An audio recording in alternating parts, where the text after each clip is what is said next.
आँसु पनि आउँछ भन्नुभयो हजुर बढी हेर्ने भने अलि आँसु पानी छुट्छ औषधि पनि लेखिदिएको छु यसको बिल काटेर आउनु अरू जाँच पनि छ हजुरको हैन बिल काटेर माथि आउनु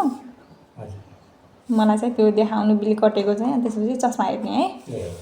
हजुर हजुर यो पर्ची जहाँ काट्नु भएको थियो नि त्यही जानु है त के हुन्छ भन्नु त यो आँखा क्या यो भाइर पनि यो भाग चिलाउँछ यो ढिगो हुन्छ नि त यिनी आँखा परेर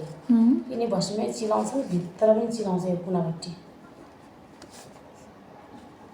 बिनिया बेला अलि हुने अनि फेरि एकैछिन चिलाउने आँसु आउने यस्तो हुनाको कति भयो नि हजुरलाई पहिला अलिअलि हुन्थ्यो आज 2-3 दिन अलि बढी पनि भएको छ सिसामा हेर्नु तपाईँले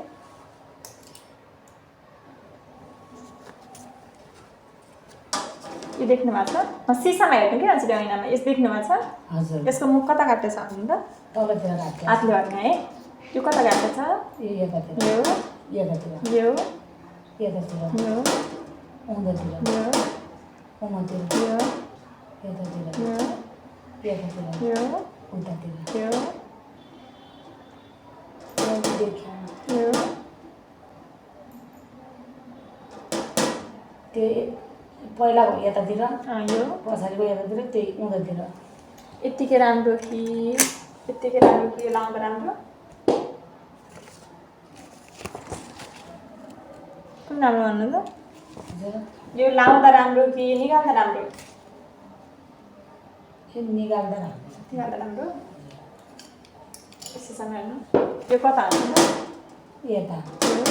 उँधो यो उमा यो यता यो यता यो उमा यो यता यो यता 40 वर्ष पुग्नु भएन है हजुर पुग्यो ल यता आएर बस्नु त उयो चाहिँ नर्मल छ औषधि दिन्छु औषधि हाल्ने अरूलाई पनि सर्न सक्छ है अरूलाई पनि सर्न सक्छ चस्मा लगाउने घरमा अरू कसैको आँखा पाकेको छ कहिले हो यो हुन लाग्यो कति भयो 3-4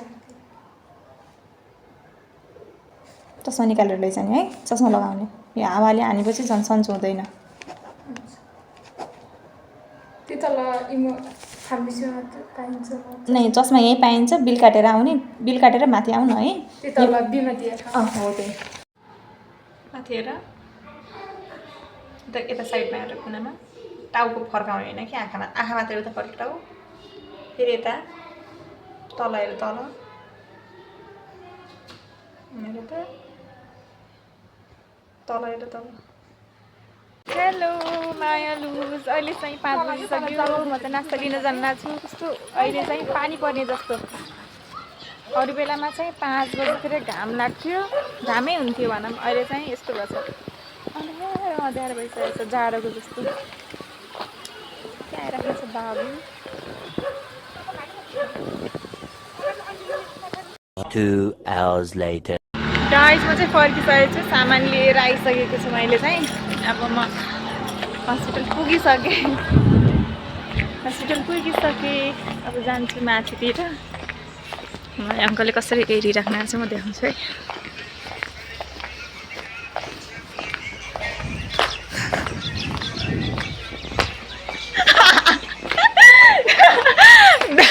अङ्कल हाँसिराख्नु किन हाँस्नु हो दाइ ल हाई भनिदिनु फेरि हजुरको नाम के भनिदिनु त अस्ति नै भन्नु होइन हेलो गाइज आजको मेरो भिडियो चाहिँ यहीँसम्म नै हो अहिले चाहिँ साँझ भइसक्यो साँझ भन्नाले 6 बजिसक्यो अनि मेरो चाहिँ आज एकदमै सानो छोटो भिडियो छ हेरिदिनु होला भोलि भेटौँला फेरि बाई